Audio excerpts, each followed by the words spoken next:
Hello everyone, here we will discuss about coal. So first of all, remember that coal and petroleum both are sources of energy and they are non-renewable in nature. Coal and petroleum are non-renewable, means once they are used they cannot be reused.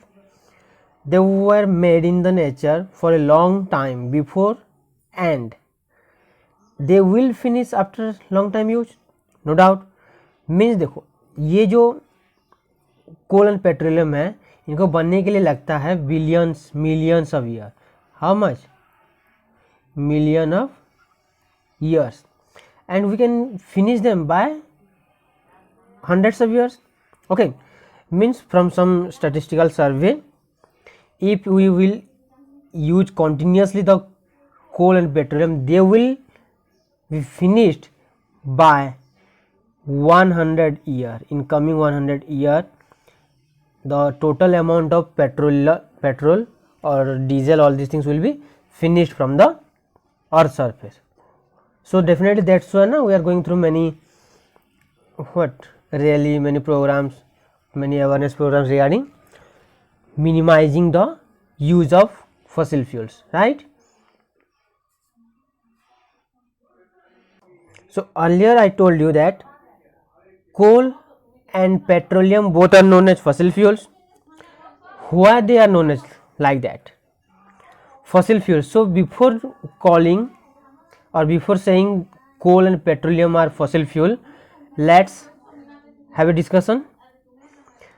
Fossil fuels are the exhaustible resources that are formed from the decomposition of dead organic matters. Means जो fossil fuel है वो कैसे बनता है? Organic matter मतलब जितने भी plants animal मरे हुए हैं उनके डेड बॉडी जब डिकम्पोज हो जाता है वहीं से बनता है coal, petroleum, all this things, right? So come to the point, fossil. I think all of you know what fossil is. A fossil is any preserved remains, impression or trace of any once living thing from a past geological age. मतलब पुराने ज़माने में जो animals, जो plants, जो भी जिंदा हुआ करता था और उसका कोई भी पार्ट अगर अभी हमें मिले, ठीक, जैसे कि मान लो अभी बोलते हैं सबसे most one what, dinosaurs, right? अभी वो दुनिया में है नहीं लेकिन उनका जो क्या बोलते हैं स्केलेटन वगैरह कुछ चीज़ ऐसा मिल रहा है हुआ है जिससे हम वो लोग एग्जिस्ट करते थे बोल के जानते हैं. So that dead and decayed part of living organisms is known as fossil. Fuel क्या है? A fuel is any material that can be made to react with other substance so that it releases energy as thermal energy or to be used for work. Means हर एक चीज जो किसी और substance के साथ react करके produce करेगा क्या? एनर्जी. ठीक है, हर एक चीज जो किसी दूसरे चीज के साथ रिएक्ट करके एनर्जी प्रोड्यूस करता है और वो एनर्जी को हम क्या करते हैं? यूज करते हैं किसी भी फॉर्म में, किसी भी काम में यूज कर सकते हैं. So that is known as fuel. So here I am saying that coal and petroleum are said to be fossil fuel because they are fossil and they are used as fuel. That's why coal and petroleum are known as what? Fossil fuels. Clear? Now, energy stored in fossil fuels. Energy stored in fossil fuels are derived from decayed animals and plants that exist for millions of years.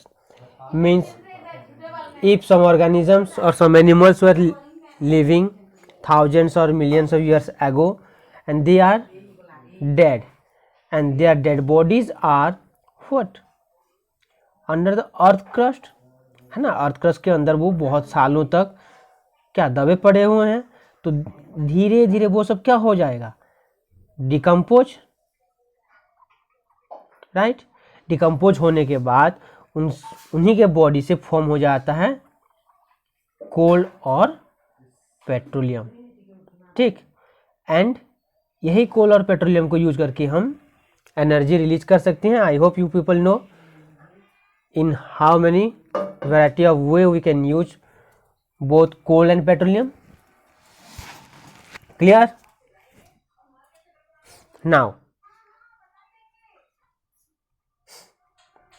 so as you know, we are using both coal and petroleum very widely, and definitely what there must be some classification, or they are not in a single field we are using them. They are used in variety of fields like industry, transportation sector, farms, also for domestic purpose, right? So approximately 40% of the energy is used by the industries, 24% by transport sector, only 6% by the farms, means in agricultural lands, and 30% energy is used for domestic purpose and other purpose. So remember these things. Now let's discuss about the first type of fossil fuel, that is your coal. So सबसे पहले हम start करेंगे कोल से. What coal is, how it is formed, what is its types and use, ठीक है. So I hope all of you know coal is a black color fossil fuel which is extracted from the ground and is used as a fuel for different purpose. देखो normally कोल जो है वो black colour होता है, एक fossil fuel है और इसको ग्राउंड से ही निकाला जाता है और इसका यूज तो बहुत सारा है, like for cooking as a fuel हम यूज करते हैं, कुकिंग पर्पज के लिए यूज करते हैं, है ना, इंडस्ट्री में यूज करते हैं. In all these fields we are using these. Next what peat is. Peat is a dark fibrous fuel composed of partly decomposed plant matter, means जो plant matter partially decomposed, not completely, partly मतलब थोड़ा थोड़ा decompose हुआ है. and this is the first stage of the formation of coal.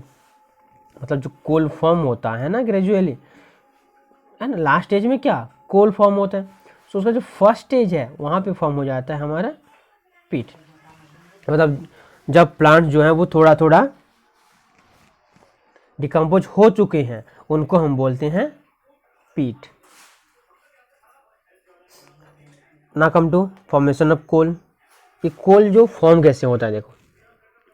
सो एक चीज याद रखो, coal is form from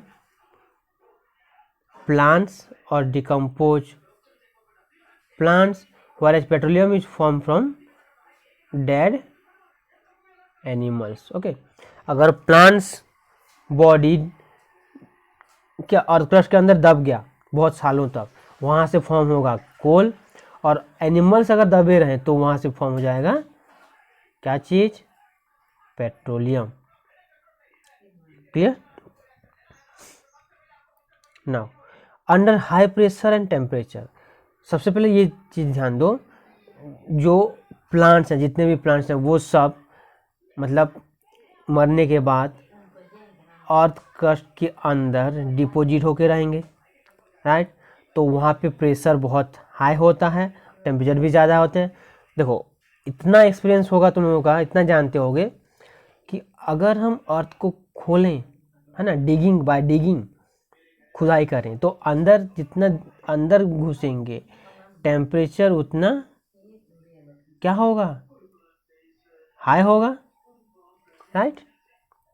So under high pressure and temperature, dead vegetation मतलब plants gets converted into coal, and this process is known as carbonization. ये याद रखो, definition आ सकता है. Under high pressure and temperature, the dead vegetation gets converted into coal, and this process is known as carbonization. So देखो types of coal तो हम बाद में डिस्कस करेंगे ही, बट यहाँ पे ये डायग्राम थोड़ा देख लो. मतलब initially first stage is peat, then lignite, then coal. Types of coal तो आगे डिस्कस करेंगे ना, बेसिक जान लो ये. देन यहाँ पे देख लिए कैसे, मतलब जितना ज़्यादा टाइम होगा, जितना ज़्यादा डिकम्पोज होगा, जितना अच्छे से डिकम्पोज होगा, उतना अच्छा क्वालिटी का कोल फॉर्म होगा। ठीक है, now come to types of coal. तो increasing in heat and carbon content, मतलब कार्बन अगर बढ़ते गया, हीट कैपेसिटी अगर बढ़ते गया तो वो हो जाएगा quality coal. So first stage में मैं तुम लोगों को बोला था पहले क्या होता है, पीट, देन आता है ब्राउन कोल और lignite, then bituminous, then anthracite. So this anthracite is the best type of coal and this is the poorest. ठीक, मतलब normally peat is not a coal, it is a first stage, partially decayed plant matter in swamps and bogs, low heat content, मतलब इनको अगर तुम जलाओ तो बहुत ही कम हीट प्रोड्यूस होगा, हीट बढ़ते जाएगा, प्रेशर बढ़ते जाएगा, धीरे धीरे फॉर्म होगा lignite coal, low heat content, low sulphur content, also limited supply in most area, और ये बहुत लिमिटेड रहता है। और प्रेशर बढ़ेगा तो हो जाएगा क्या, bituminous, soft coal, extensive used as a fuel because of its high heat content and large supply, ये बहुत ज़्यादा मिलता है, क्यों, कौन, बिटुमिनस, इसलिए इसको बहुत ज़्यादा वाइडली यूज करते हैं एज ए फ्यूल, और ये बहुत ज़्यादा हीट एनर्जी भी प्रोड्यूस करता है। Normally has a high sulphur content, इसमें सल्फर नॉर्मली बहुत ज़्यादा होता है। Last and the best quality of coal is anthracite, इसमें देखो हाईली डिजायरेबल फ्यूल, मतलब सब लोग चाहते हैं कि कम यूज करो, ज़्यादा एनर्जी प्रोड्यूस हो, राइट। जैसे कि आज लोग देखना, सब लोग कम वक्त में ज़्यादा इनकम करना चाहते हैं, तुम लोग क्या करते हो, कम पढ़ाई करके ज़्यादा मार्क्स लाना चाहते हो, right, just like that. Anthracite उस टाइप का कोल है कि कम यूज करो, ज़्यादा एनर्जी प्रोड्यूस होगा। So definitely it is what, one of the most highly desirable fuel now, and it has very high heat content, supplies limited in most area, मतलब limited supply होता है, बहुत सारे एरिया में होता है, सप्लाई लिमिटेड, लेकिन बिटुमिनस का unlimited supply.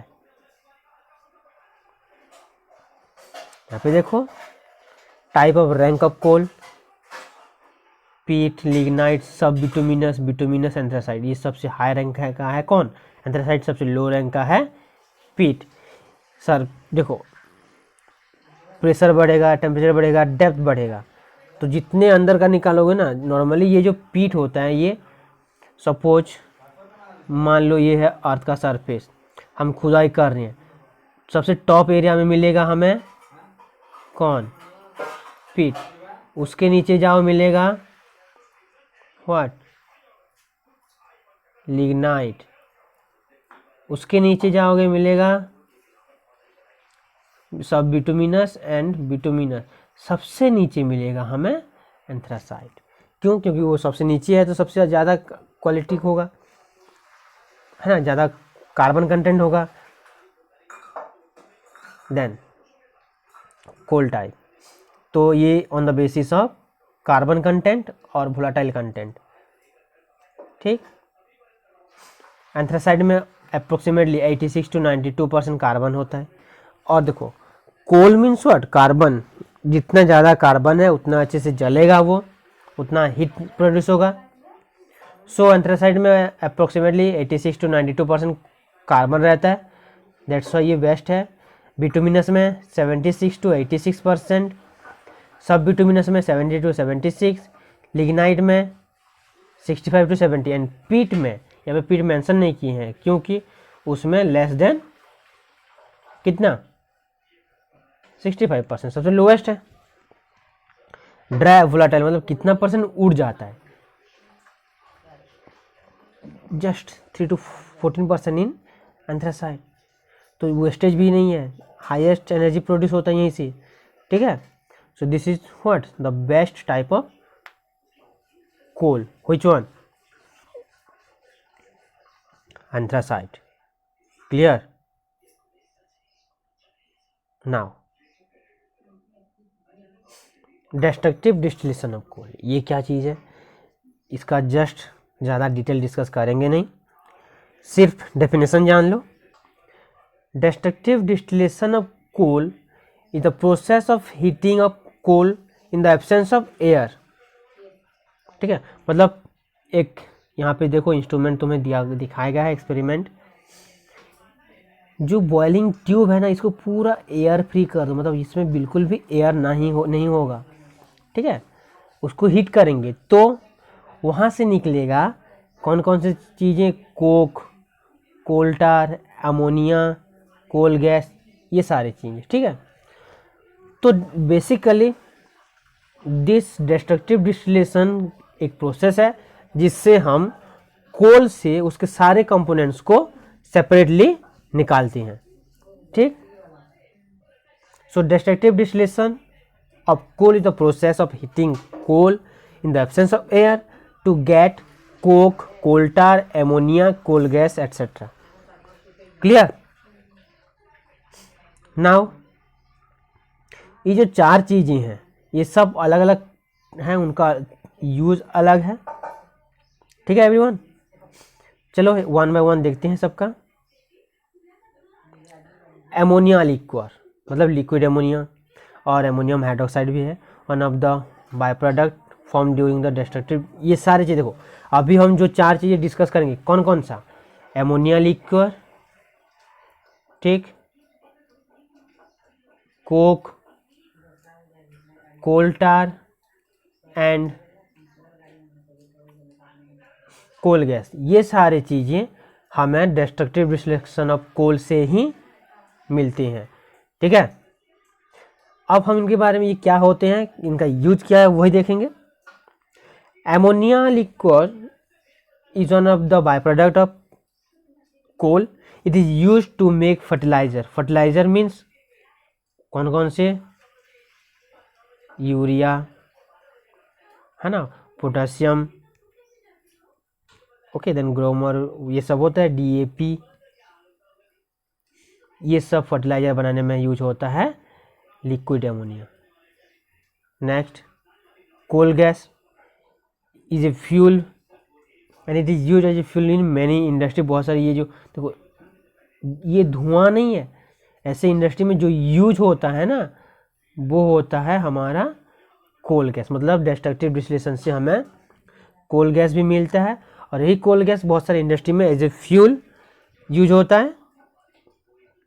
Coal tar is a black thick liquid with an unpleasant smell. देखो कोल टार मतलब ये जो क्या नॉर्मली हम क्या बोलते हैं, डामर बोलते हैं ना, जो रोड बनाने में यूज होता है, उसका स्मेल आई होप सब लोगों को पता होगा कितना अनप्लीजेंट होता है, अच्छा नहीं लगता।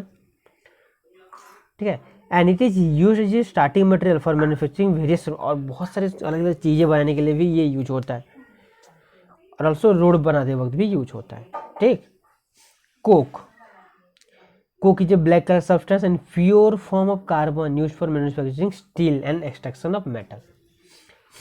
So coke is the, ये क्वेश्चन आ सकता है,